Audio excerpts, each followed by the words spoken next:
السلام علیکم ورحمۃ اللہ وبرکاتہ نحمده نصلی علی رسوله الکریم اما بعد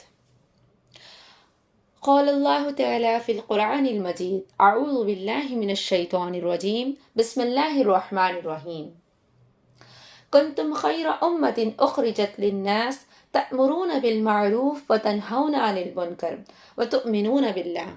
سورہ آل عمران آیت نمبر 110۔ تمام تعریف و توصیف اس اللہ رب العزت کے لیے لائق و سازگار ہے جو انسان کے قدم قدم پر اس کی رہنمائی و دستگیری کرتا ہے۔ انگنت درود و سلام ہو ہمارے نبی جناب محمد مصطفیٰ صلی اللہ علیہ وسلم پر۔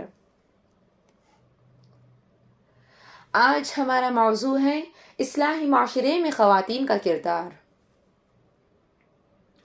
اصلاحی معاشرے کی بات جب بھی آتی ہے تو اکثر ہم یہ سمجھتے ہیں کہ یہ صرف مردوں کا کام ہے، عورتوں کی اس میں کوئی ذمہ داری نہیں ہے، عورتوں کا اس میں کوئی آئیڈیل نہیں ہے، عورتوں کا اس میں کوئی کردار نہیں ہے۔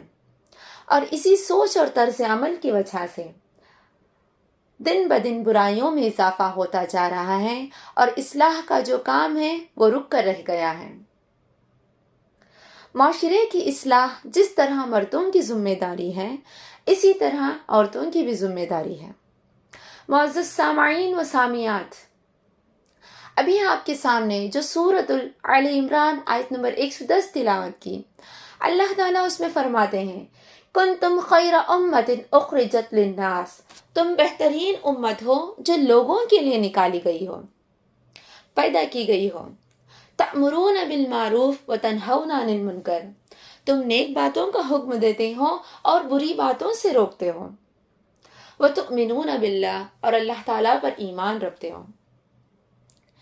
دیکھیے میری پیاری ماں اور بہنوں، اگر ہم یہاں پہ اس آیت پر غور کریں تو ہمیں اس بات کا پتہ چلتا ہے کہ اس آیت میں اللہ تعالیٰ نے مرد حضرات یا عورتوں کو الگ الگ حکم نہیں دیا ہے۔ یہاں پہ مرد اور عورت دونوں کو بتایا جا رہا ہے کہ اللہ تعالیٰ نے ایک ایسی امت کو پیدا کیا ہے۔ اللہ تعالیٰ نے تم بہترین امت ہو جو لوگوں کے لیے پیدا کی گئی ہو کہ تم نیک باتوں کا حکم دیتے ہو اور بری باتوں سے روکتے ہو اور تم اللہ تعالیٰ پر ایمان رکھتے ہو، یہاں پر بتا رہا ہے۔ اور میری پیاری ماں اور بہنوں، معزز سامعات، آج ہماری نوجوان نسلیں کس لیے برباد ہو رہی ہیں؟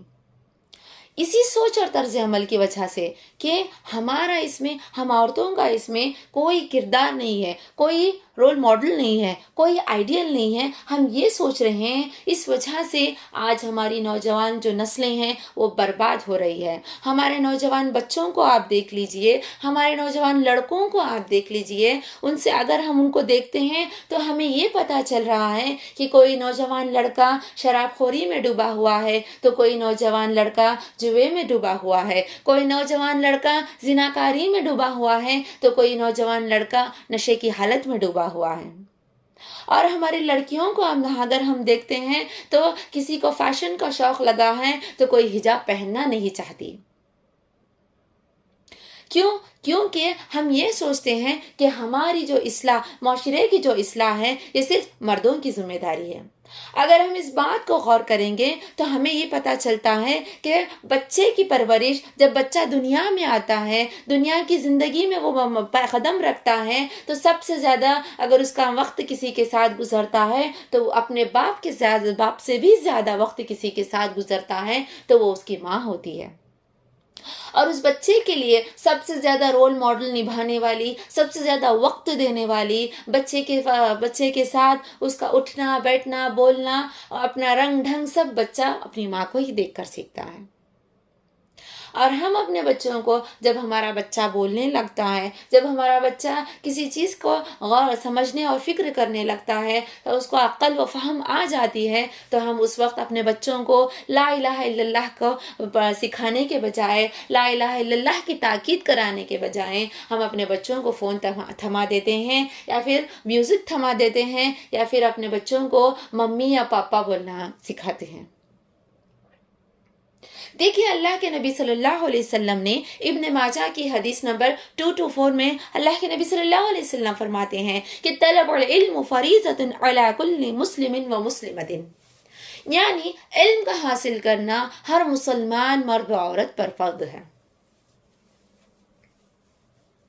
ہم کیوں نہیں غور کر رہے ہیں کہ یہ صرف مردوں کا کام ہے، عورتوں کی ذمہ داری نہیں؟ سب سے زیادہ اور ذمہ داری، سب سے زیادہ کردار عورتوں کا ہی پتہ چلتا ہے۔ ماں کا کردار اٹھا لیجئے، بچے کا جیسے ہی بچہ پیدا ہوتا ہے، بولنے لگتا ہے، سمجھنے لگتا ہے، اسکول جانے لگتا ہے، یا جب تک وہ بلوغت کی عمر کو نہیں پہنچ جاتا، یا پھر جب تک وہ شادی کی عمر کو نہیں پہنچ جاتا، سب سے زیادہ اس کا وقت اس کی ماں کے ساتھ گزرتا ہے۔ اسی طرح بہن کا آپ لے لیجئے، بہن اگر بھائی باہر وقت گزار کے آتا ہے تو سب سے زیادہ اپنی بہن سے کلوز رہتا ہے، ایک فرینڈشپ کے ناطے فرینڈ کی طرح رہتا ہے، ایک دوست کی طرح رہتا ہے، تو اس کا وقت اس کی بہن گھر کے باہر کے جیسے ہی اپنے گھر میں پہنچتا ہے، یا اس کی ماں یا پھر بہن، اور شادی کے بعد اس کا وقت اگر گھر میں کسی کے ساتھ زیادہ گزرتا ہے تو وہ اس کی بیوی ہوتی ہے۔